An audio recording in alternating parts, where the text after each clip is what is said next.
오늘 사도행전 10장 우리가 앞부분을 묵상합니다. 교회 안에 이 이방인들이 이제 들어오기 시작을 하죠.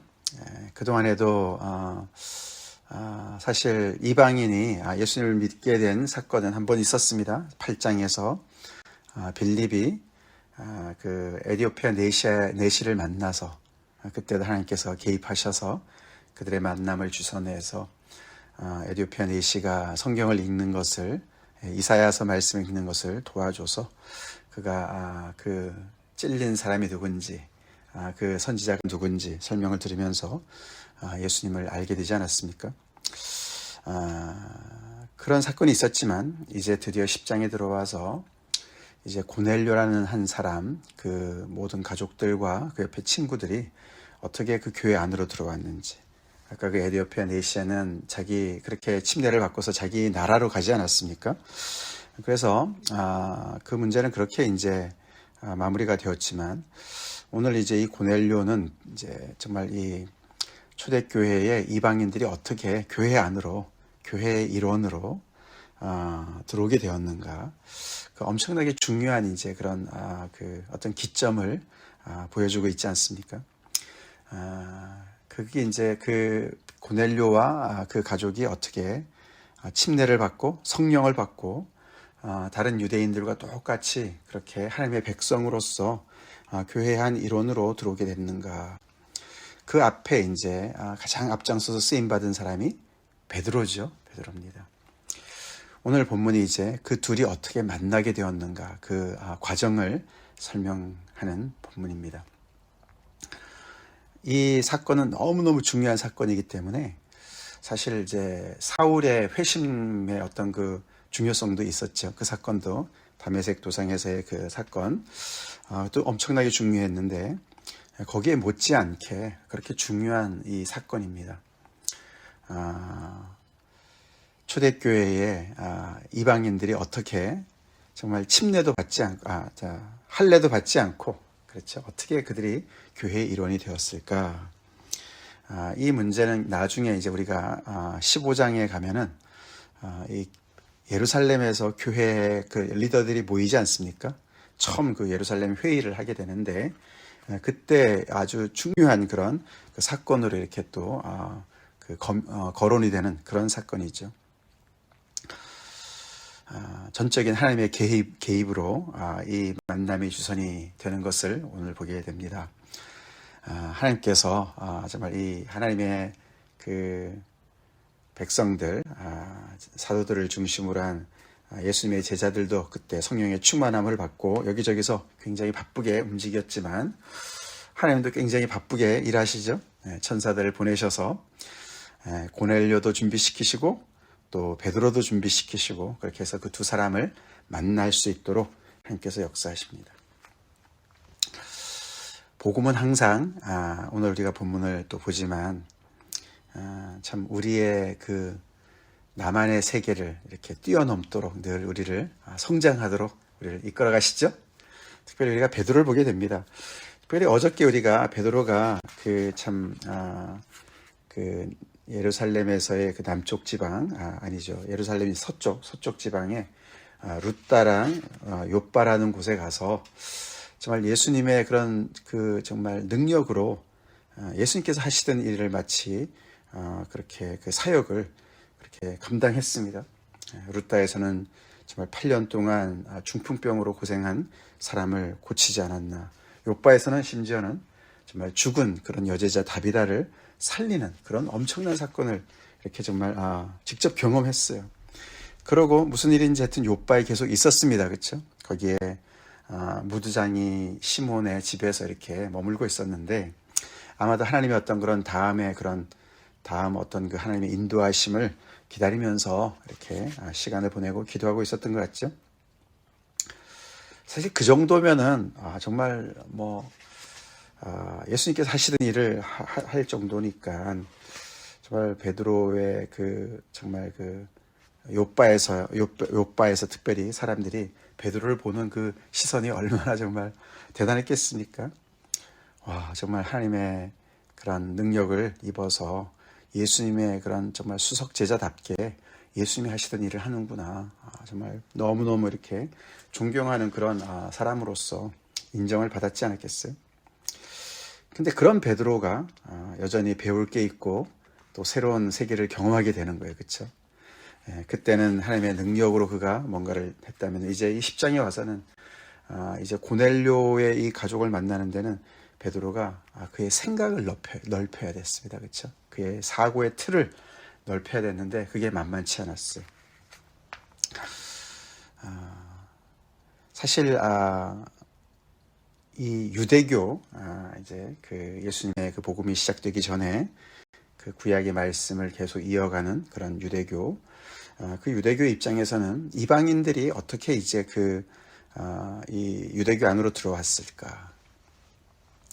예수님께서도 마태복음에 바리새인들을 야단치실 때 책망하실 때 너희가 한 사람을 전도하기 위해서 온 천하를 다니면서 전도해서 너희보다 정말 몇백 배 이렇게 악한 그런 사람을 만든다, 그런 얘기 하지 않았습니까?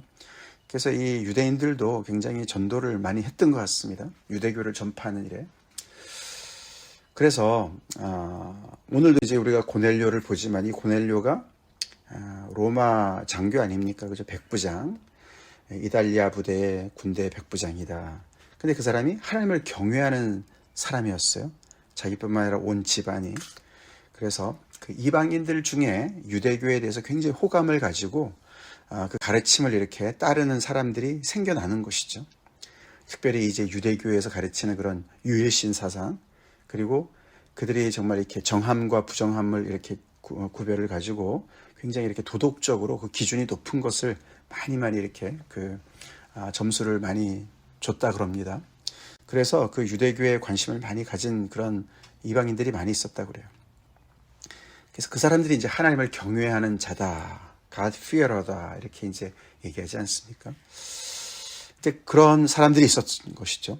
그래서 그 사람들이 이제 공회, 그러니까 회당에 가서 율법을 계속 가르침을 받고 이렇게 그 가르침을 점점 더 이제 이렇게 따라서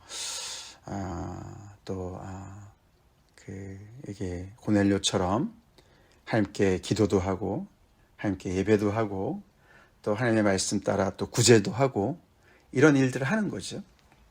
이제 거기서 더 이제 한 단계 더 한 발짝 더 나간 사람들이 생기는데 그 사람들은 이제 유대교에서 말하는 할례를 받는 거죠. 할례. 그렇죠? 할례까지 받아요. 할례까지 받고 더 나가서는 이제 유대교의 어떤 그런 정결 그 법을 따라서 정함과 부정함을 따라서 그들의 식생활도 그런 정말 그 음식법을 다 따라서 유대교를 완전히 전향하는 그런 개종자들도 있었다고 합니다. 근데 이제 고넬료는 거기까지 가지는 않은 것 같아요. 그렇죠? 하나님을 경외하는 자. 그래서 이제 완전히 이 유대교로 전향을 하려면은 할례를 반드시 남자는 받았어야 됐고, 그리고 음식법이나 이런 모든 정결 예식을 다 따라야만 했거든요. 그러면 이제 이렇게 예수를 믿는 이 정말 이 교회 안으로 그 이방인들은 어떻게 들어와야 되는 것인가? 그들도 그러면 할례를 받아야 되는 것인가? 그렇죠? 또 유대교의 그런 모든 전통을 다 따라서 해야 되는 것인가? 이제 이런 부분들이 생기지 않겠습니까? 이제 거기에 시발적인, 거기에 이제 출발이 되는 그런 사건인 것이죠. 이 사건이 바로 이 고넬료를 만나고 베드로가 그들이 어떻게 이제 교회 안으로 이렇게 들어와서 교회 안 일원이 되는가. 그래서 이 사건을 자세하게 누가가 사도행전에서 오늘도 기록하고 또 이제 이 사건을 그대로 또 예루살렘 교회에 가서 베드로가 다 보고하지 않습니까? 그만큼 이제 엄청나게 예상 밖의 일이 벌어지는 그 시발점인 것이죠. 그런 그 사건의 중요성을 우리가 마음에 두고 오늘 말씀을 잠깐 보겠습니다. 자, 가이사랴라는 곳에는 이것이 그 당시에 로마 그 군인들이 주둔하고 있었던 그런 지역이죠. 그러니까 다분히 이 정통 유대인들은 꺼리는 도시였죠. 이방인들이 있고 특별히 이제 로마 군인들이 있으니까 거기를 가려고 하지 않죠. 그런 장소에 있는 고넬료, 그 사람이 그렇게 하나님을 경외하는 자로서 기도를 늘 하고 많이 구제하고 사람들한테 이렇게 참 존경을 받았겠죠. 이 사람을 보면은 예수님께서 또 이렇게 그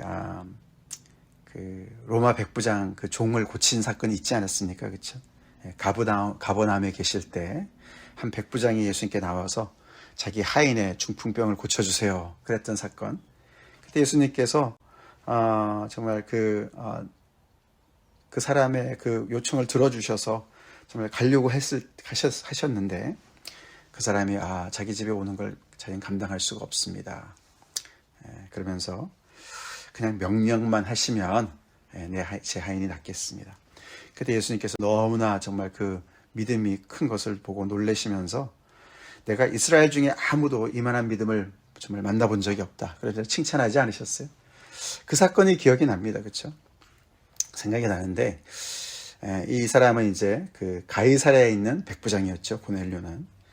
근데 기도하는 중에 환상을 봅니다. 천사가 나타나서 너가 기도하고 구제한 것이 다 하나님께 상달되었다. 근데 그래서 하나님께서 너한테 분부를 하신다. 사람들을 욥바로 보내서 거기서 베드로를 초청해라. 그 사람이 그 욥바의 그 해변가에 무두장이 시몬의 집에 유하고 있다. 그렇게 이제 환상을 받고 고넬료는 거기에 순종을 해서 자기 하인 2명과 부하 1사람을 보냈습니다. 고넬료 쪽에서는 그렇게 준비가 되었어요. 고넬료를 준비시키는 데는 그렇게 어려움이 없었던 것 같습니다. 거기에 반해서 이제 또 하나님께서 베드로를 또 이렇게 준비시키시는데 그에게도 환상을 비몽사몽간에 환상을 하늘이 열리면서 환상을 이렇게 보여주셨어요. 그렇죠? 그도 기도하려고 이제 지붕에 올라가서 있었습니다. 제6시 이때는 정오쯤이죠. 그 다음 날이었습니다. 그렇죠? 사람들을 보냈고 가는 이제 아마 그 다음 날쯤에 갔겠죠. 그 다음 날 이제 정오쯤이 됐는데 베드로가 기도하면서 이제 점심때가 됐으니까 이제 시장길을 느끼고 있는데 하늘에서 환상을 보는데 그릇이 내려왔고 큰 보자기 같은 그릇이 내려왔는데 우리가 잘 아는 그 안에 온갖 짐승들이 있었어요. 그렇죠? 4발 가진 짐승들, 기는 짐승들, 주로 이제 파충류들이겠죠. 기는 것들은 공중에 나는 새들, 이런 동물들이 그냥 가득 있었어요. 배가 고파서 이런 게 보이나 그랬는데 음성이 들립니다. 베드로야 일어나 잡아먹으라. 그 안에는 정한 짐승도 있었겠지만 또 부정한 짐승들도 있었던 것이죠. 기는 것들은 다 거의 부정한 것들 아닙니까? 새들도 정한 것 부정한 것 다 섞여 있었던 것인데 그냥 일어나 잡아먹으라. 얼마나 기겁을 했을까요? 그렇죠? 이게 꿈이냐 생시냐. 꿈이라면 어떻게 내가 이렇게 부정한 꿈을 꾸느냐. 내가 배가 고파서 정말 이런 생각들을 했겠죠. 무의식 속에서 뭔가 자기 어떤 그런 식욕에 대한 어떤 욕구불만을 이렇게 정말 이렇게 이런 걸 경험하나 이런 생각도 했겠죠. 근데 그 꿈속에 꿈인지 생신지도 모르는 그 속에서도 베드로는 단호합니다. 주여 그럴 수 없습니다. 속되고 깨끗하지 아니한 것을 내가 결코 먹지 아니하였습니다. 지금까지 먹어본 적이 없습니다. 어떻게 저런 걸 먹을 수 있습니까? 소스라치게 놀라면서 얘기를 했습니다. 근데 그게 1번, 2번, 3번까지 반복을 했습니다. 그러면서 그 사이에 2번째는 소리가 들리는데 하나님께서 깨끗하게 하신 것을 내가 속되다 하지 말라라는 분부가 있었던 것이죠. 그리고 3번째, 그 그릇이 이제 보이고 하늘로 올라갔다. 이해가 안 되는 그런 경험을 했죠. 베드로의 저항이 만만치 않죠. 그럴 수밖에 없어요, 그렇죠? 오랜 그런 그 구약의 그 가르침을 따라서 신앙의 전통을 따라서 정함과 부정함을 따라서 정말 음식을 대하고 그래서 그런 것과 상관없이 살아가는 이방인들, 율법 외에 그런 정말 외인인, 율법의 외인이고 약속의 외인인 이방인들의 그런 생활과는 너무나 다른, 그래서 유대인과 이방인의 그 거리가 너무나 정말 하늘과 땅 차이가 되는 그런 상황인데 그게 어떻게 가능하겠습니까? 그렇죠? 순간적으로 될 수가 없죠.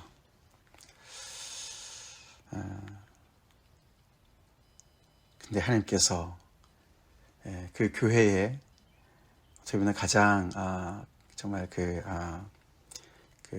예수님의 수석 제자고 하나님의 역사에 가장 지금 정말 선두에 서 있는 베드로에게 이런 정말 말씀을 가르쳐 주시고 결국은 이제 고넬료를 찾아가도록 그의 요청에 응해서 찾아가서 그 이방인의 집에 들어가서 그들이 궁금한 이 복음을 전파하고 그렇게 해서 그 가정에 정말 하나님께서 이미 준비하셔서 때를 기다리셔서 준비하셔서 정말 예비하신 그 복을 내려주시고 성령을 부어주시고 똑같은 하나님의 역사를 그 이방인에게도 베푸시는 것을 정말 직접 경험할 수 있도록 이렇게 하나님께서 앞장서서 준비를 시켜주시는 겁니다.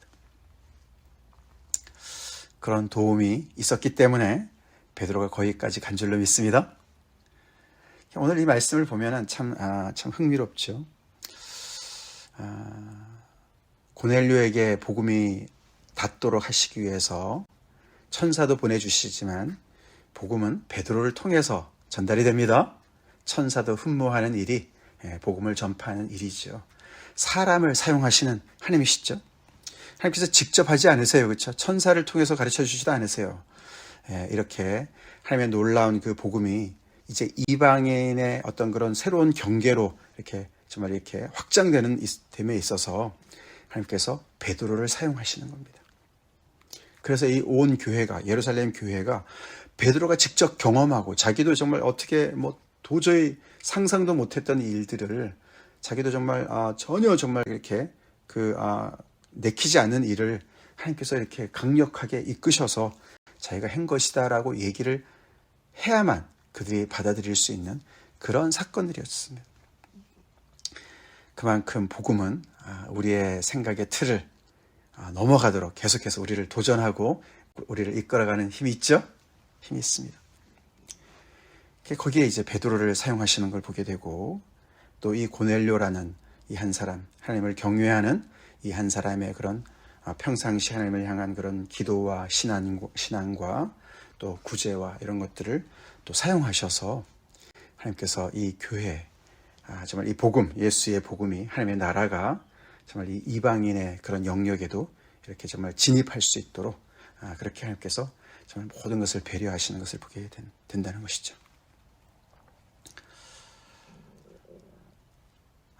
복음이 나를 얼마만큼 성장하게 했습니까? 베드로는 복음을 통해서 엄청나게 성장했어요. 그렇죠? 복음을 통해서 예수님의 베푸셨던 그런 능력을 행하는 사람, 그렇게 성장했을 뿐만 아니라 이제 우리가 내일 계속 보겠지만 복음은 계속해서 정말 예수님의 그 장성한 분량에 충만한 데까지 이르도록 아까 우리가 가버나움의 한 백부장을 보면서도 예수님께서 너가 이방인인데 내가 어떻게 너네 집에 가겠느냐? 데리고 와라. 이렇게 말씀 안 하셨어요. 그렇죠? 예수님은 그래 내가 고쳐줄게 라고 선선히 그를 따라가시는 건데 그만큼 이제 예수님은 물론 이제 유대인의 어떤 그 구원에 더 집중하시고 사마리아 고래에도 가지 말라고 제자들한테 말씀하시고 그러셨지만 수로보니게 여인의 그런 기도로 들어주셨고 당연히 그렇죠. 하나님은 한 분이시고 복음도 하나죠. 구원자도 한 분이시죠. 그래서 그 유대인 입장에서 유대인 중심의 그런 사고에서 그 사고의 틀이 깨어지고 이방인들도 복음 앞에서 평등하게 정말 예수님 앞에 나오기만 하면 예수를 믿기만 하면 똑같이 죄사함을 받고 하나님의 백성이 되고 성령을 선물로 받는다는 그런 그 사고까지 성장하는데 정말 얼마나 정말 그 불가능한 정말 장벽을 넘게 하나님께서 도와주시는지를 본다는 것이에요. 복음을 통해서 우리 계속 성장합시다. 아멘. 우리의 사고가 성장하고 우리의 틀이 계속해서 편견이 깨어지고 무너지고 심지어는 이 베드로의 경우는 이것이 개인의 편견이 아니었습니다. 그렇죠? 하나님의 말씀을 따라서 지금까지 해온 그런 정결 예식에 대한 어떤 그런 틀이었습니다. 심지어는 그것까지 하나님께서 이제는 복음을 통해서 새롭게 옷을 입으라고 그렇게 말씀하시는, 그렇게 성장하라고 하는 그런 것을 우리가 보는 것이죠. 그만큼 옳더라도 복음에 맞지 않는 것들은 우리가 계속해서 내려놓고 복음의 그 사이즈에 맞게 계속 우리가 성장해야 되는 것을 우리가 봐야 되는 것입니다.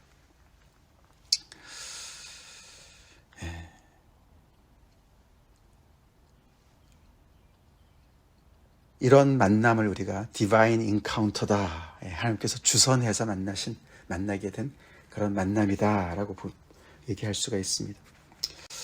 우리가 사울의 경우에도 사울과 아나니아를 만나게 하신 것도 이중적인 환상, 그렇죠?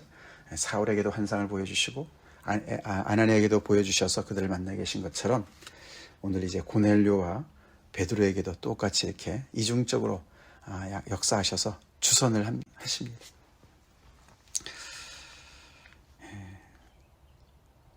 우리 예수님 믿기 때문에 전혀 예상치 못했던 그런 사람과의 만남. 베드로가 고넬료를 만날 일이 없죠. 안 그러면, 그렇죠? 서로가 같이 이렇게 스칠 일도 없는, 그런 인연도 없는 그런 사람들인데 복음 때문에 이렇게 연결이 되어집니다. 우리도 복음 때문에 만나는 사람들이 있어야 될 줄로 믿습니다. 우리도 그래야 될 줄로 믿습니다.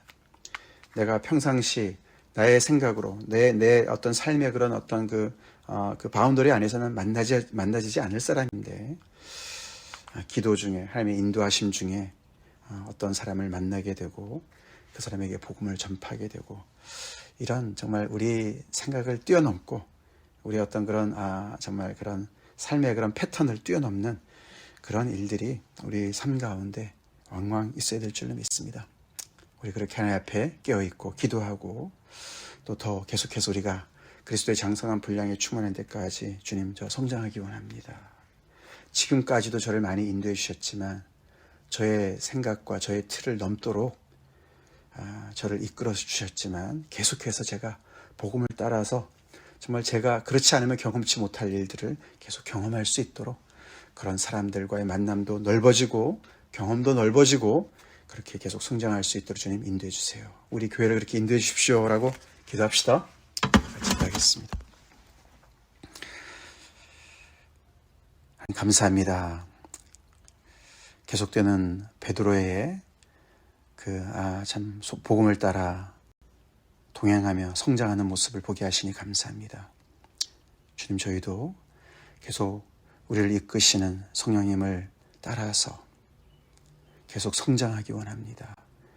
성장통이 있다 할지라도 우리 자신이 또 부인되어지고 깨어지고 참 어떤 때는 너무 정말 참 한계에 도달한 것 같은 그런 상황이 있다 할지라도 계속해서 겸손히 주의 말씀을 따라서 아버지 새로운 것들을 경험하고 새로운 사람들을 만나고 그들에게 복음을 증거하는 그런 우리 자신을 뛰어넘는, 계속해서 우리를 그렇게 초대하는 복음 앞에 계속 우리가 정말 순종하며 계속 동행하며 아버지 성장하는 저희가 되게 간절히 기도합니다. 그럼 우리 각자와 교회가 되게 하여 주시옵소서. 정말 기도로 늘 주님 앞에 정말 주님과 동행하며 주님과 교제하며 주의 말씀을 따라 아버지 또 정말 따라 순종하고자 하는 그런 믿음을 늘 발휘하는 우리의 삶이 되게 하여 주시옵소서. 삶 속에 하나님을 구체적으로 경험하는 저희가 되게 간절히 기도하고 예수님의 이름 받들어 기도 올려옵나이다. 아멘.